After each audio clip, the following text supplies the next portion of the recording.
இந்த கதை தொடங்கி 1000 வருஷமாச்சு. கஜினி செங்கிஸ்கான விட மிக கொடூரமான கொள்ளையர்கள் இவங்க. 3 வம்சம் பல 100 வருஷமா யாராலும் எதிர்க்க முடியாம வளர்ந்தாங்க. கான்சாரோட காடை அவங்க தங்களுடைய கோட்டையா மாத்திக்கிட்டாங்க. கூட அரியாசனத்துக்காக பல்வேறு சூழ்ச்சிகள் நடந்துச்சு. உங்களுக்கு சொல்லிடு, நான் வந்துகிட்டு இருக்கேன். சின்ன வயசுல இருந்தே தேவரா சொன்ன கதையெல்லாம் கேட்டு வளர்ந்ததாலேயோ என்னவோ இந்த மலையை பயமுடுத்துறதுக்கு தேவரா உயிரோட தான் இருக்கானுங்கிற பெரிய கதையை எழுதிட்டான். ஒரு பக்கம் அரியாசனத்துக்காக மொத்த கான்சாரும் யுத்தத்துக்கு தயாரா இருக்காங்க.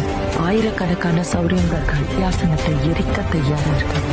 ஆனா தேவா அதே அரியாசனத்தை வர்தாக கொடுக்கறதா வாக்கு கொடுத்திருக்காங்க. ஆனா அங்க ஏற்கனவே ஒருத்தன் தன்னோட கால் தரத்தை பதிச்சுட்டாங்க.